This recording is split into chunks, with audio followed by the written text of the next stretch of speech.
Man United work on agreeing early Jarrad Branthwaite deal with Everton. Man United are pushing ahead to agree an early deal with Everton for defender Jarrad Branthwaite, sources have told Football Insider. The Premier League giants are long-term admirers of the 21-year-old and are ready to make him their first capture in the off-season, as well as the first of Sir Jim Ratcliffe's INEOS regime. A well-placed source has told Football Insider that Branthwaite is the top target for Man United as they look to revamp their defence this summer. The Red Devils are confident they can lure the England under-21 international away from cash-strapped Everton this summer. It is believed club chiefs, including new technical director Jason Wilcox, plan to make Branthwaite the cornerstone of their defence going forward. Sources say the left-sided centre-back is seen as the long-term answer to United's defensive problems. Man United make early Branthwaite move is seen as the long-term answer. Branthwaite has only become a Premier League regular in the 2023-24 campaign after spending last season on a successful loan with PSV Eindhoven. He has made 36 appearances across all competitions for Everton this term, starting in each of those outings. The former Carlisle star, who is under contract at Goodison Park until June 2027, also earned his first senior England call-up last month. As per FotMob, Branthwaite is among the stat leaders for Premier League centre-backs in tackles won, duels won, and recoveries this term.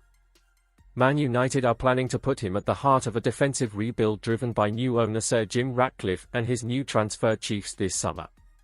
Football Insider revealed earlier this month, the 8th of April, that Man United are set to allow Raphael Varane to leave on a free transfer this summer. Veteran defender Johnny Evans is also out of contract in June, while sources have told Football Insider, the 9th of April, that United have decided to keep both Victor Lindelof and Lisandro Martinez at the club despite their persistent injury problems. In other news, Man United in advanced talks to agree huge midfielder deal. Juventus, Rabiot has pulled the plug. Down on the pitch, uncertain about the future, the point on the renewal. Where did the problems originate?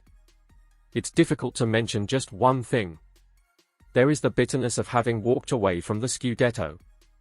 And then, with a team full of young people who have to grow and understand, the performance of us leaders like me or Adrien Rabiot, it can't drop like that after the first half of the season. The words of Danilo, captain of Juve, after the daring 2-2 draw in Cagliari are clear and leave little to interpretation.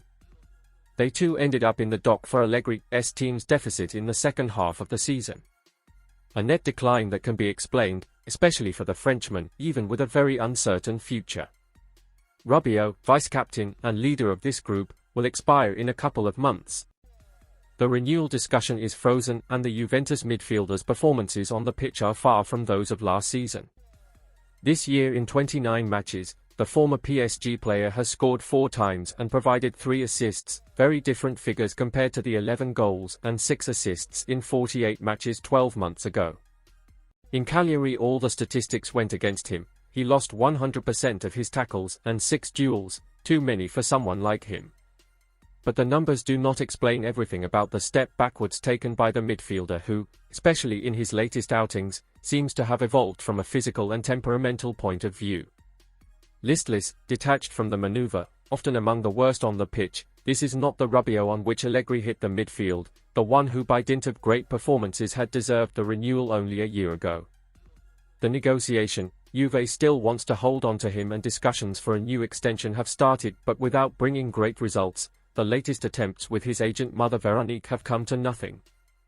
Rabiot wants guarantees, to understand the future developments of the Juventus project and is in no hurry.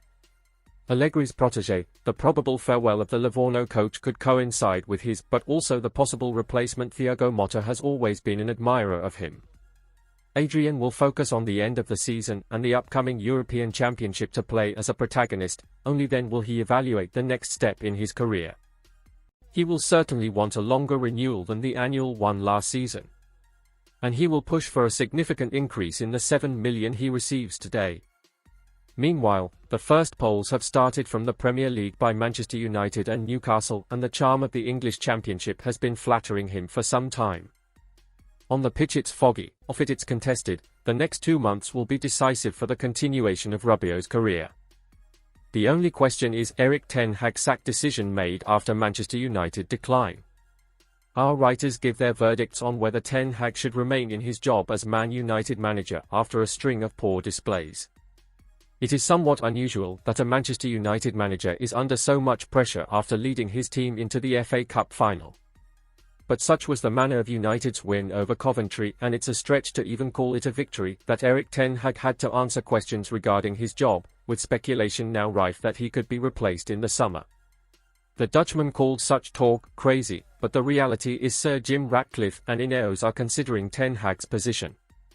United's performances this season have been underwhelming and often very chaotic, so what should Ratcliffe do regarding the manager's future? Samuel Luckhurst.